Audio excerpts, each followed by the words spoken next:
साथियों नमस्कार। आज हम आपके लिए लेके आए हैं इस जन संघर्ष की बात में एक आज़ादी के आंदोलन का एक बहुत बड़ा आंदोलन रहा है जिसको गदर आंदोलन कहते हैं। और गदर आंदोलन की याद में पंजाब के जालंधर शहर में गदरी बाबू को समर्पित एक मेला प्रति वर्ष 1 नवंबर को लगता है, जो 29, 30 और 31 नवंबर से होते हुए 1 नवंबर जो उसका समापन दिवस होता है, जिसमें सेमिनार, नाटक और गायन के कार्यक्रम चलता है। और उसी दौरान पंजाब में सैकड़ों की संख्या में प्रकाशक अपनी पुस्तकें लेकर उस मेले में आते हैं, और जहां पूरे पंजाब से हज़ारों की संख्या में लोग उस मेले को देखने आते हैं। और वो मेले के साथ साथ किताबों को देखते हैं, ख़रीदते हैं और एक जो ऊर्जा लेके जाते हैं इस मेले से। और उसी ऊर्जा का ये जो आप दृश्य देख रहे हैं, उसी मेले के दौरान का ये बुक स्टॉलों का आप दृश्य देख रहे हैं, जिसमें आप ये भी देख रहे होंगे कि लगातार आप चारों तरफ आप देखोगे हर स्टॉल के ऊपर 2-2, 4-4, 5-5 लोग, 10 लोग, कहीं 20 लोग किताबें खरीद रहे हैं। और हज़ारों की संख्या में, लाखों की संख्या में यहाँ किताबें हैं। और इसी कड़ी में हम एक बुक स्टॉल पे बैठे हैं और उस बुक स्टॉल को संचालित कर रहे हैं साथी नरपिंदर जी।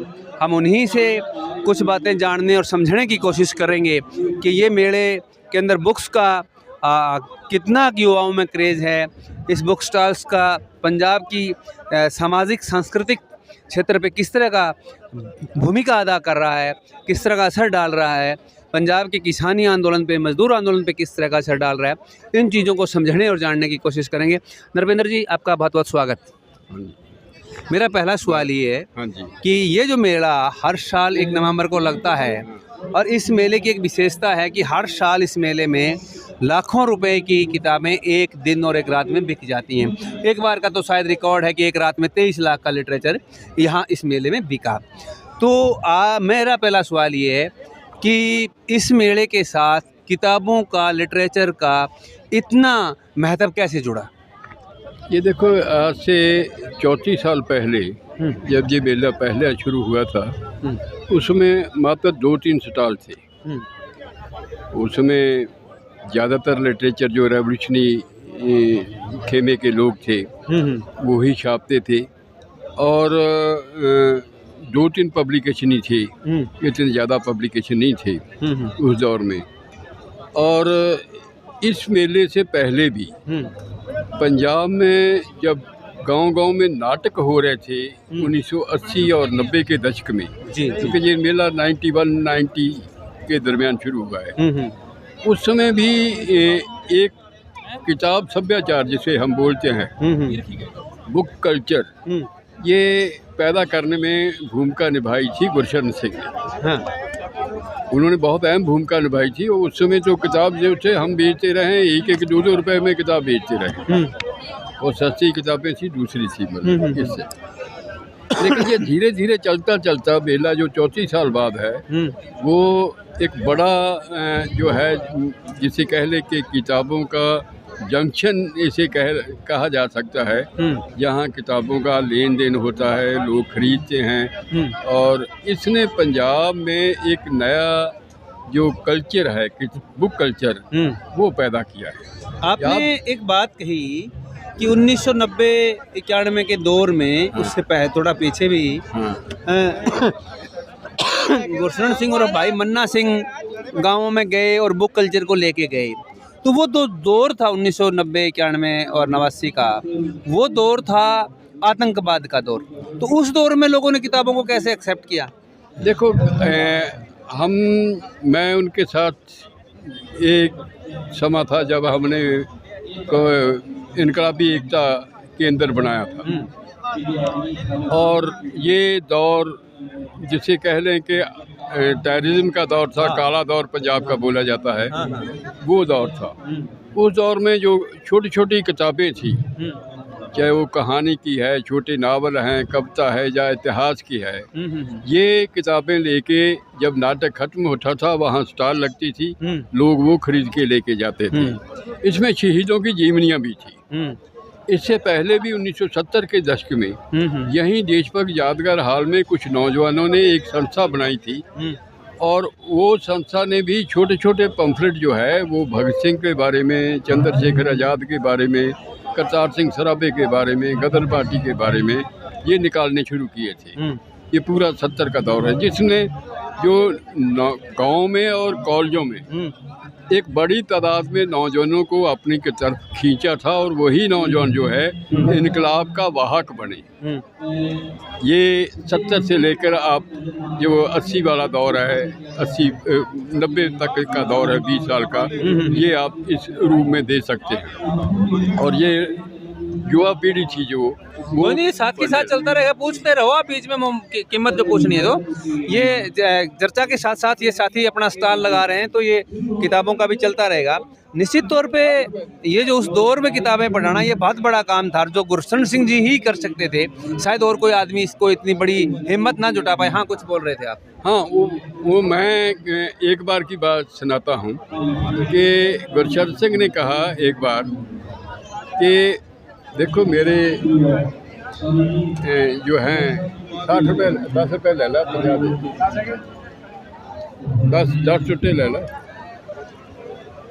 निश्चित तौर पे ये चीज़ें बहुत बड़ा सवाल है कि किताबें भी। हाँ, वो ऐसा था कि एक बार बैठे थे हम, मुझे सपना था किताब के बारे में।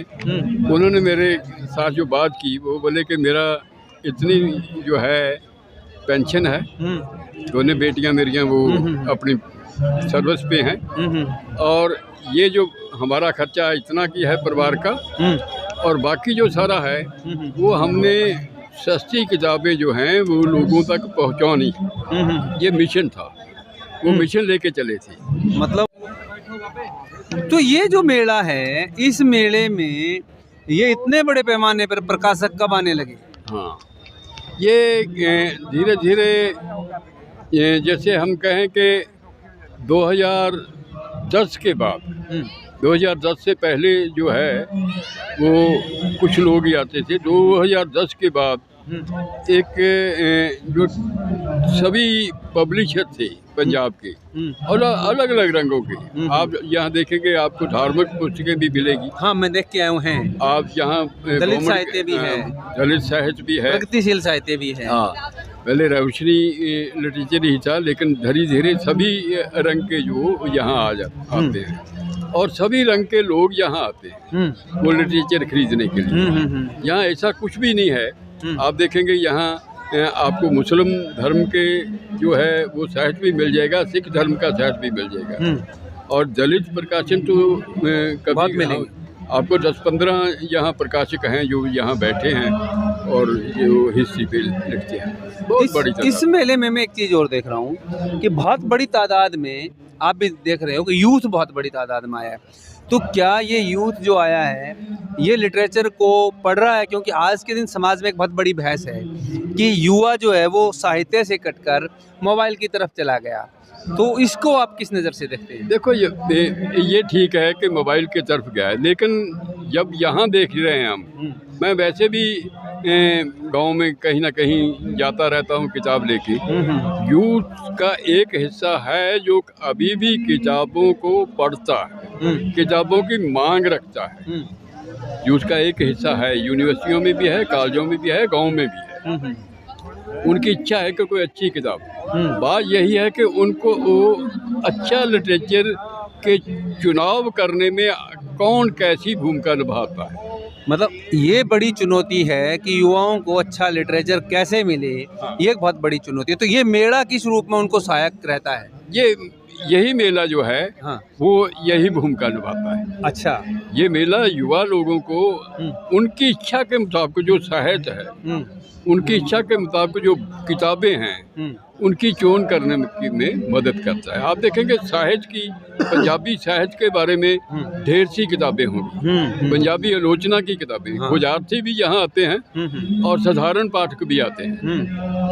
यूनिवर्सिटियों में PhD कर रहे, MPhil कर रहे या उच्च विद्या प्राप्त करने वाले वो भी यहाँ आते हैं, क्योंकि यहाँ ये एक ऐसी जगह है साल के बाद यहाँ उनको जितना भी उन्होंने अपना एक साल में स्टडी करना है, जो टारगेट मिथा हुआ है कि ये हमने करना है, वो यहाँ से अपना कोटा किताबों का लेके जाते हैं। अच्छा, मतलब एक टारगेट करके आते हैं टारगेट करते कि हमें इस मेले से कितनी किताबें लेके आनी हैं, हाँ। और फिर उसको ताकि अगले मेले तक हमें अगले वो रहें। लेकिन एक मेरा अगला सवाल ये है कि ये जो किताबें लेके जाते हैं उसके बाद फीडबैक क्या मिल रहा है उन पढ़ने वाले लोगों का?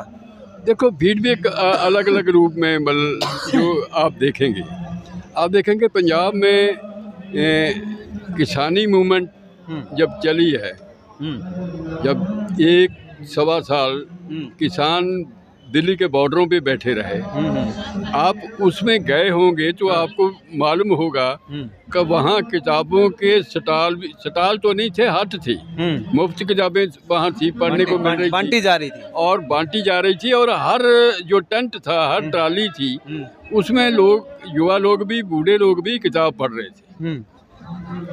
अब संघर्ष के साथ किताब का बड़ा गहरा रिश्ता है।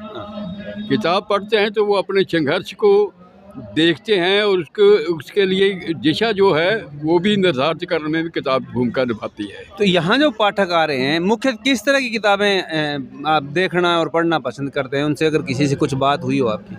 देखो, जितना मैं अपना तजर्बा रखता हूँ, मेरे उस लिहाज से युवा लोग जो हैं वो आज के दौर में इस समाज को तब्दील कैसे किया जाए और उसके लिए क्या सोच हो, क्या सोच बननी चाहिए, इस लिहाज से किताब की चुनाव करते हैं, किताब का चुनाव करते हैं और वो किताब खरीद के लेके जाते हैं।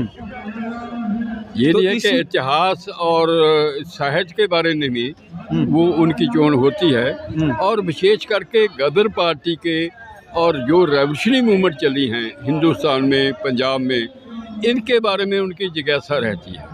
और एक मेले में तो भगत सिंह का लिटरेचर इतना बड़ी तादाद में बिका था, वो मतलब अपने आप ही मिसाल था। अच्छा, हाँ, काफी बड़ी संख्या में बिका। बहुत संख्या में भगत सिंह की कोई भी किताब जो किसी भी स्टॉल पे थी वो बिकी थी। भगत सिंह की लिखतों की हो, भगत सिंह की जीवनी के बारे में हो, ऐसी जो है। मैं यहाँ एक चीज़ और देख रहा हूँ कि महिलाएं बहुत बड़ी संख्या में आई हैं, महिलाएं भी किताबें खरीद रही हैं, तो इसको महिला जागृति के रूप में भी किताबों ने कुछ भूमिका अदा की? ये बात ठीक है कि यहाँ महिला किताब साहित्य की और दूसरी किताबें खरीदती हैं। हाँ। लेकिन आप पूरे स्टॉल में जाएंगे हाँ। तो महिलाओं के बारे में आपको किताबें बहुत कम मिलेंगी। हाँ। इस बार जरूर है कि गदरी गुलाब कौर को ये मेला समर्पित है, और गदरी गुलाब कौर के बारे में 4 किताबें यहाँ स्टॉलों पे हैं उपलब्ध। एक जो चिरंजी लाल जी ने लिखी है, एक मैडम रघबीर कौर ने लिखी है, एक अमोलक जी ने लिखी है, ये एक केसर सिंह की है। 4-5 किताबें जो हैं वो आपको यहाँ उपलब्ध मिलेंगी। अब सवाल ये खड़ा होता है कि भी महिलाओं के संदर्भ में इतनी कम किताबें क्यों लिखी गई हैं, क्यों स्टॉल पे आ रही हैं? ये मैं समझता हूँ कि ये हमारी कमजोरी है। आबादी का आधा हिस्सा होने के बावजूद भी हम महिलाओं की समस्या के प्रति उतने गंभीर नहीं हैं। और हमने तो इतिहास में जो महिलाओं की भूमिका थी इसको भी उतनी तवज्जो नहीं दी। मिसाल के तौर पे आज पहली बार पंजाब में हुआ कि गदरी गुलाब कौर को एक नायक के रूप में की पहचान हुई। इस मेले के बाद वो आगे जाएगी। लेकिन यहाँ किर्ची पार्टी में और कम्युनिस्टों में बहुत सी महिलाओं ने बहुत महत्वपूर्ण भूमिका निभाई हैं। जैसे अभी एक किताब मैं आपको दिखाऊंगा पार्टी के, हाँ चलो हाँ, गदर पार्टी के संबंधित। लेकिन एक किताब ये है जो बीबी रघबीर कौर के बारे में है। ये किर्ची पार्टी जो गदर पार्टी के बाहर का पार्ट है पंजाब का, किर्ची पार्टी का, उसमें इसने बहुत अहम भूमिका निभाई है और ये उसमें आई। और इसी तरह कम्युनिस्ट पार्टी में जो भूमिका निभाई, चाहे वो मदन लाल दीदी थी, चाहे सुशीला डांग थी, और ऐसी बहुत सी जो हैं महिलाएं थी, दूसरी महिलाएं थी, उनको भी जोड़ा है। वो उनके बारे में जीवनियाँ आनी चाहिए, लगातार आनी चाहिए, क्योंकि महिला पे लिटरेचर होगा तो महिलाएं हमारे संघर्षों का और ये पूरी मूवमेंट का एक हिस्सा बने। ये कमजोरी हमारी है। हमने महिला समस्या पे भी बहुत कम लिखा है और महिलाएं अब कुछ अपनी समस्याओं के बारे में अलग अलग रूपों में लिखने लगी हैं। ज़्यादातर कविता में आ रही हैं, कुछ दूसरे भी हैं, और ये लिटरेचर आना चाहिए, इसकी कमजोरी है। निश्चित तौर पे एक बहुत बड़ा सवाल है जो नरपिंदर जी ने बड़ी बेबाकी से स्वीकार भी किया कि लिटरेचर बहुत बिक रहा है, बहुत लिखा भी जा रहा है, पढ़ा भी जा रहा है, लेकिन महिलाओं के संदर्भ में बहुत कम लिटरेचर है। ये निश्चित तौर पे एक बहुत बड़ा सवाल है और ये मेला पंजाब को एक नई दिशा दे रहा है, उसके साथ साथ पूरे उत्तरी भारत को एक नई दिशा दे रहा है। आपको हमारी बातचीत कैसी लगी? आपने हमारी बातचीत को सुना, आप अपनी प्रतिक्रिया के साथ हमें ज़रूर बताएंगे। आपका बहुत बहुत धन्यवाद।